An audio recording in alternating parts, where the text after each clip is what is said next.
This video is about property in under my ethic of evolutionary capitalism. I call it the first evolutionary law of property. So, in libertarianism and in democracy, they adopt the Lockean property ethic of homesteading and natural rights, and I claim that these are ineffective and they will always tend to collapse because they are not ethics that maximize profitability, or more importantly, evolutionary profitability. The people that advocate for these ethics are not profit sensitive because of tragedy of the commons. So I claim that democracy and libertarianism are inefficient because it perverts incentives, both ethics, because they're not concerned about profit and they're not sensitive to both the benefits and the cost, more importantly, the costs of advocating for these Lockean property ethics. And I claim that there are also forms of sunk cost fallacy. And a sunk cost fallacy is when individuals commit the sunk, is when individuals continue a behavior or endeavor as a result of previously invested resources.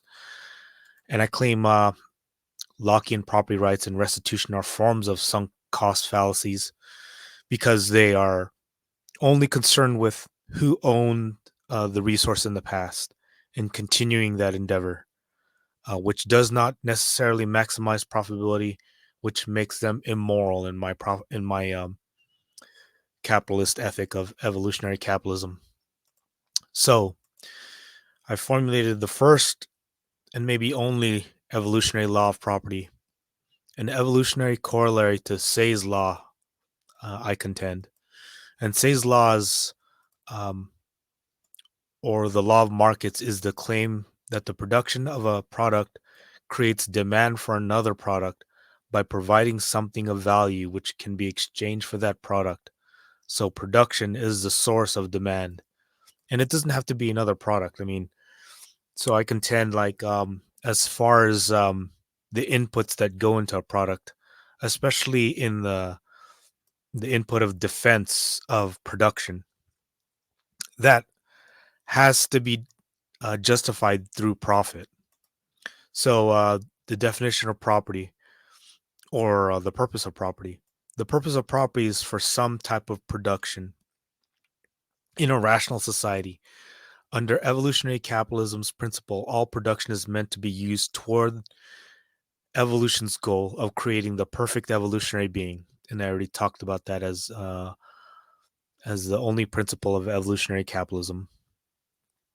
And they can per capita GDP being a good proxy. So we can use per capita GDP or total GDP even as a proxy for determining if we're fulfilling this.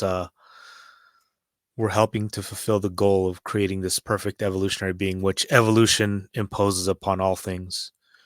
So all property is ultimately capital toward this production process. And again, capital are goods that are used toward productions of other goods. And I claim that all of this is just a means to the perfect evolutionary being, which is evolution's end, which is imposed on all things in reality.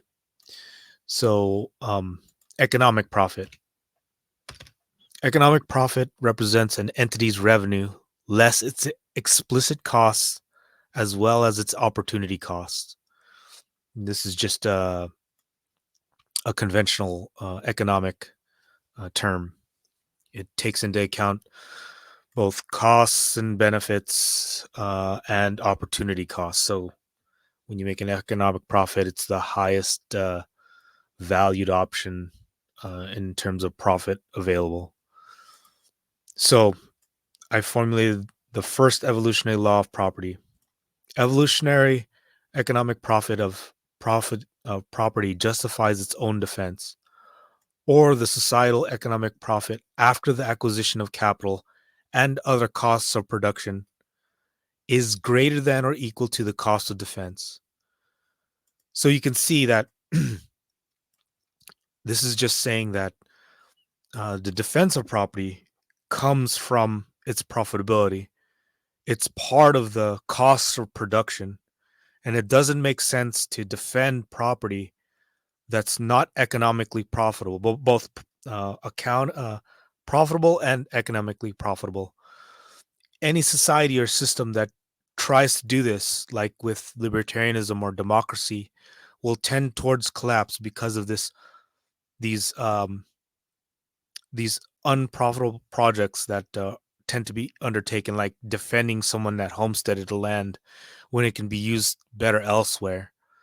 The only difference between my ethic and, let's say, democracy is that my ethic is still consistent with a market.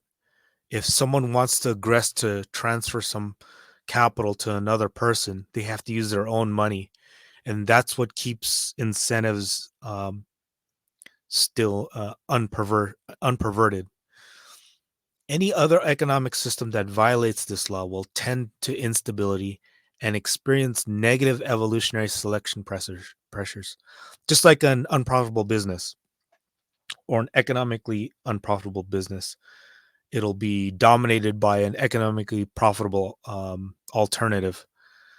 And so that's all this is saying. So again, I apply evolution. I say it's selecting for strategies. It's the evolution of strategies is what I'm concerned with, because I think that's true morality. So the first evolutionary law of property applies to both personal property and business capital, because I think they're both just capital. Because as all property is capital towards evolutionary capitalism's one and only principle to help and create the perfect evolutionary being. So you see, this is all a market ethic, and it's still profit centric, and it removes all of these side constraints that rule utilitarianism artificially imposes upon the market, or even democracy or libertarianism.